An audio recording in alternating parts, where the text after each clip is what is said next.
Devin Haney versus Brian Norman Jr. is either going to be Devin Haney's worst fight or his best fights ever. Haney is coming off of a 2-fight loss streak. Yes, he won against Jose Ramirez, but in the fans' eyes, he lost. There's just a general reception perceived from that fight. He's a shitty shell of himself fighter, where he doesn't really throw punches. He was all scared and and just like shell-shocked from the Ryan Garcia fight. And a lot of people pointed out that he just wanted to not really take any damage in this fight, not get hit too much, because I guess Ramirez was still a dangerous fighter.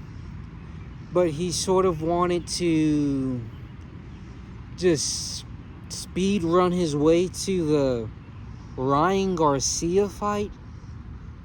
But we see how that turned out. But now he is getting a redemption. In my opinion, a Red Dead redemption. Because I don't think he's surviving this one. Brian Norman Jr.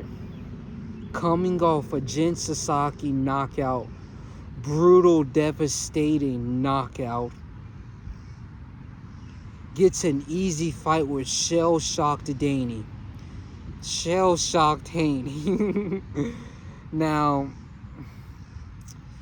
Haney does have the defensive strategist in him to run around the ring and not get hit and throw a jab every once in a while.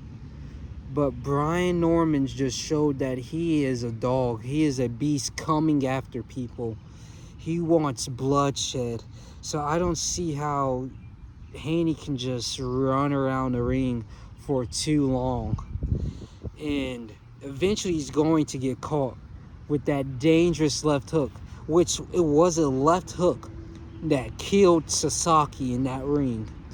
That brutal left hook that just put his ass to sleep. Why Haney did this?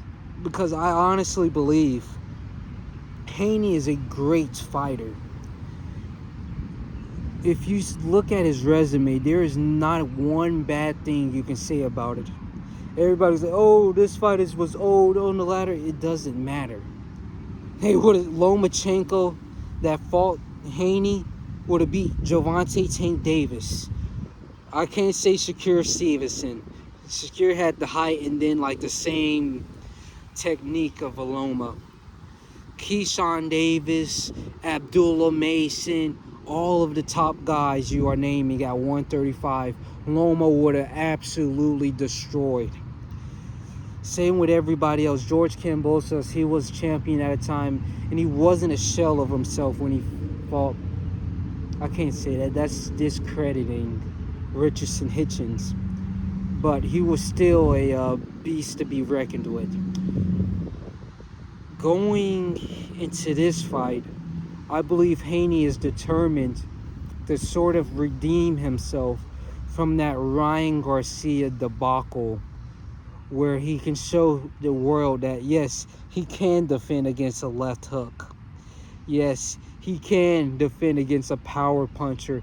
And not only that, stay in the ring with a power puncher. I don't think he's going to stay in the ring with the power puncher and Brian Norman Jr. I think he might just get brutally knocked out. Not only because of the weight, not only because of the skill in Brian Norman Jr., the power is just going to be too much for him to deal with. And I mean, this is chasing greatness on Devin Haney's side. This is most definitely chasing greatness.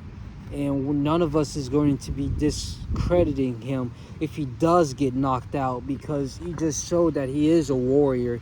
Every time he got dropped by Garcia, he came back and tried to be stronger than he was before. He kept fighting and fighting and fighting. And then, yes, he was a shell-shocked Haney in a Ramirez fight, but he was just trying to speed run his way into the Haney fight to prove himself that he is a better fighter than he once was. So I'm excited, jumping out of my seat to see what Haney brings, because this is like an actual make or break fight for Haney. How many times, like, there's not too many fighters actually going out and testing themselves amongst the other great fighters. That was Ryan Garcia when he fought Tank Davis and then fought Devin Haney. 2 fights he should have lost. Now it's Devin Haney going out to 147 and testing his... Bro, I hope he doesn't die. Because I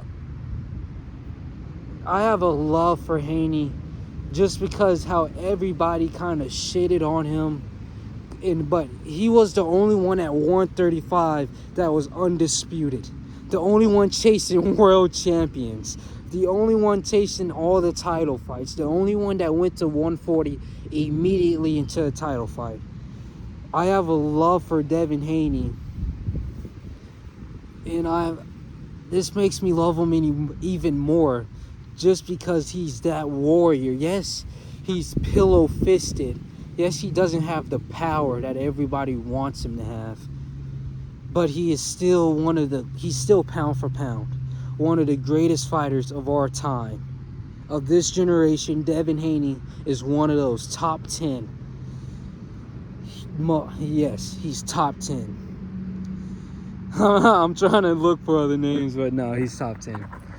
And this just proves it even more.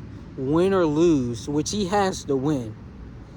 I think for him to truly cement like his statement of that Ryan Garcia fight was just a fluke, it was just an Austrian, the PEDs, to truly silence the fans, he has to make a statement with Brian Norman Jr.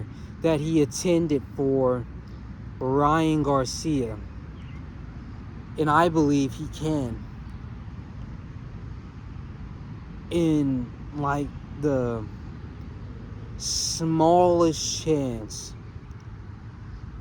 One thing where they both have Philly shells, but I think we're all in agreement that Devin Haney, from a defensive standpoint, is a masterclass fighter. And he has the tools in his toolbox to I don't know. This is actually a hard fight, but this is a test. I can see him blocking all the hard power shots, jabbing. Just the whole thing is, everyone that Devin Haney, which this is kind of trying to discredit him, which he can't be discredited. Everyone was shorter than him. Than the time that he fights somebody like his height, we see him get demolished in the ring. So it's hard to say. But he has a statement to prove against Brian Norman Jr., and I hope he proves it. It's going to be a hard test. But we'll see. Let me know what y'all think, because in my opinion,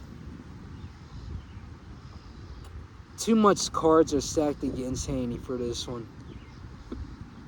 Hopefully he's not the shell-shocked Haney.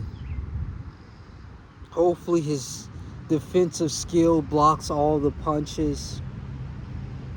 He upgrades his jab a little bit more, comes in with his slick power shots. it misses all the danger that Brian Norman Jr. brings into the fight. But we'll see.